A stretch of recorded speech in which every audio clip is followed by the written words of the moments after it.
আপনারা দেখছেন YouTube channel সোনালী দিনের বাজার। এই সতর্ক বাণীটি অবশ্যই দেখে নেবেন।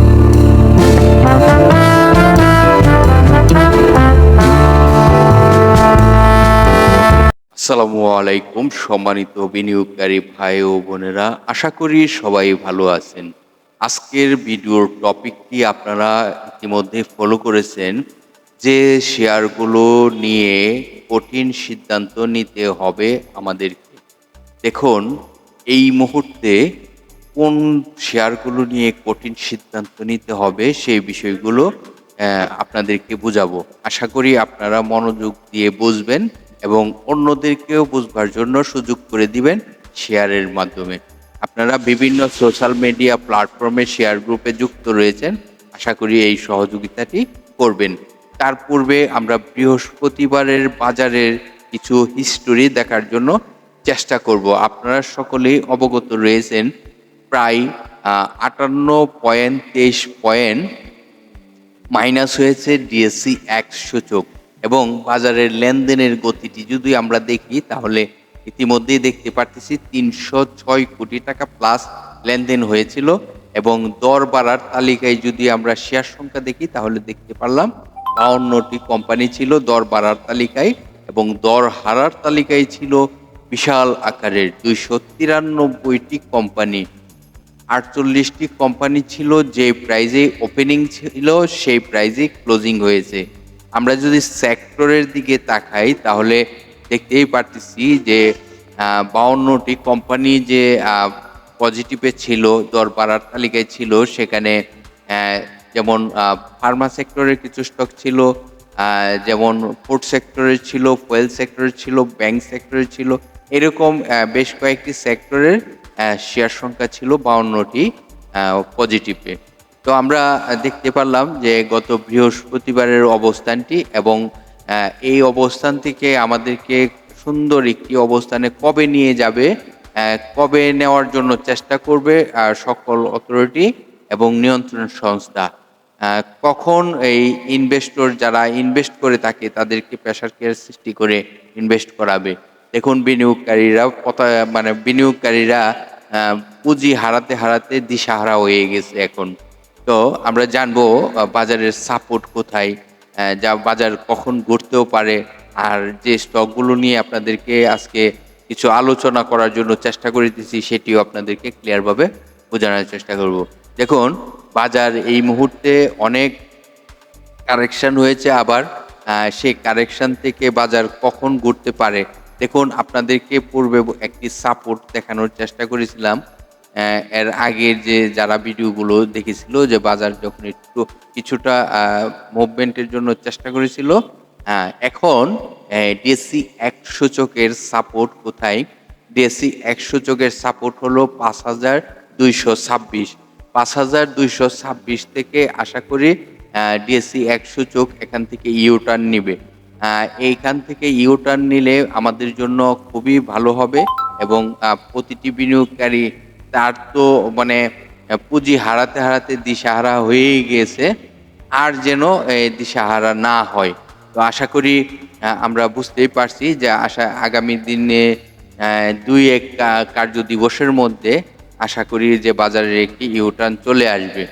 তো আমরা কিন্তু বুধবারে ভেবেছিলাম যে বাজারটি মনে হয় বুধবার মঙ্গলবারে আমরা ভেবেছিলাম যে বাজারের একটি ইউটার্ন আসবে, কিন্তু ইউটার্নটি আসে নাই। দেখুন, আমাদের বাজারের প্রতি সকলেরই আন্তরিকতা থাকতে হবে। আচ্ছা, আজকের ভিডিওর টপিকের যে আলোচনাটি সেটি আপনাদেরকে বোঝানোর চেষ্টা করি।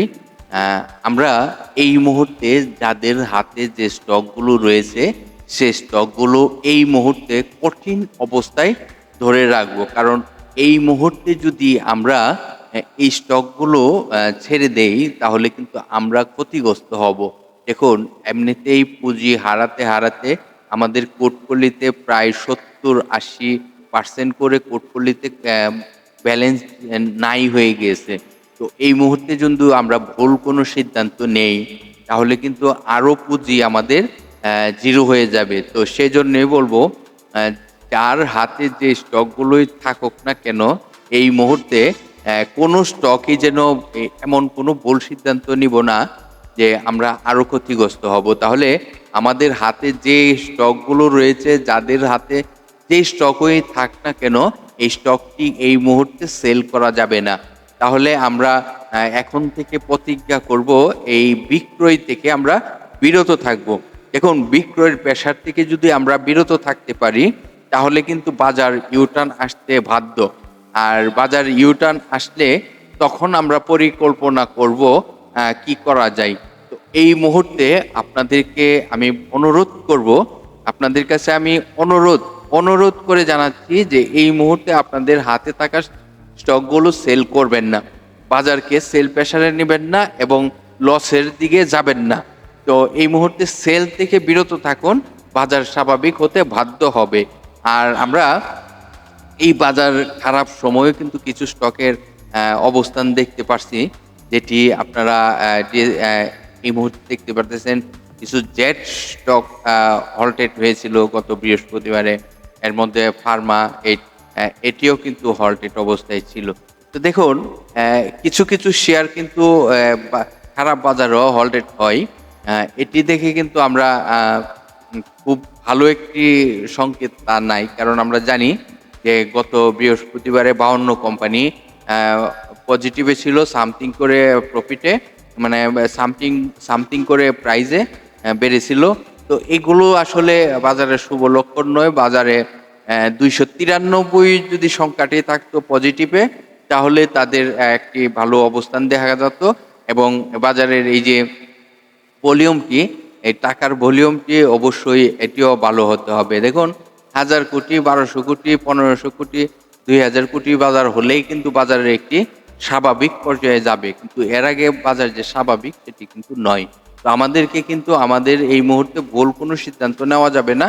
এই মুহূর্তে সকলকে আমি অনুরোধ করে বলবো, দেখুন, বাজারকে বাঁচাতে হলে, এই পুঁজি বাজারকে বাঁচাতে হলে আমাদেরকে কিন্তু এগিয়ে আসতে হবে। এটি আমাদের বাজার, এটি আমরাই যদি এই বাজারকে বাঁচাতে না পারি আমাদের একটি ভুল সিদ্ধান্তর কারণে, তাহলে আমরাই কিন্তু ক্ষতিগ্রস্ত হব। সেই জন্য বলবো যে আমরা সবাই মিলেই কিন্তু সেল প্রেসার থেকে বিরত থাকব। হাতে থাকা যে স্টকগুলোই হাতে থাক না কেন, একেবারে জেড ক্যাটাগরি হোক, যাদের হাতে যে স্টকগুলো রয়েছে, আমি আবারও অনুরোধ করে বলবো আপনারা এই মুহূর্তে সেল প্রেসার থেকে বিরত থাকুন এবং হাতের স্টকগুলো এই মুহূর্তে সেল দেওয়ার জন্য কোনো প্ল্যানিং করবেন না। বাজার ইউটার্ন আসতে বাধ্য। আমরা সকলেই জানি যে সব পাওয়ার কিন্তু সকল বিনিয়োগকারীদের হাতে। আমাদেরকে অনেকেই কিন্তু অনেকভাবে ভুল সিদ্ধান্ত এবং ভুল কিছু তথ্য দিয়ে থাকে, সেজন্য আমরা ভুল সিদ্ধান্ত যেতে আগ্রহী হয়ে থাকি। তো আমরা এই মুহূর্তে এই সিদ্ধান্তটিতে যাব না। আশা করি আপনারা এই এই বিষয়টি খুবই মনোযোগ দিয়ে বোঝার চেষ্টা করবেন এবং এই কার্যকরটি করার জন্য চেষ্টা করবেন। আবার অন্যদেরকেও এই কার্যকরটি করার জন্য চেষ্টা করাবেন। তাহলে আপনারা বিভিন্ন সোশ্যাল মিডিয়া প্ল্যাটফর্মে শেয়ার গ্রুপে রয়েছেন, শেয়ার করে অন্যদেরকে শুনবার সুযোগ করে দিবেন। ভালো থাকেন, সুস্থ থাকেন। আল্লাহ হাফেজ। আগামীকাল আবার কথা হবে আপনাদের সাথে।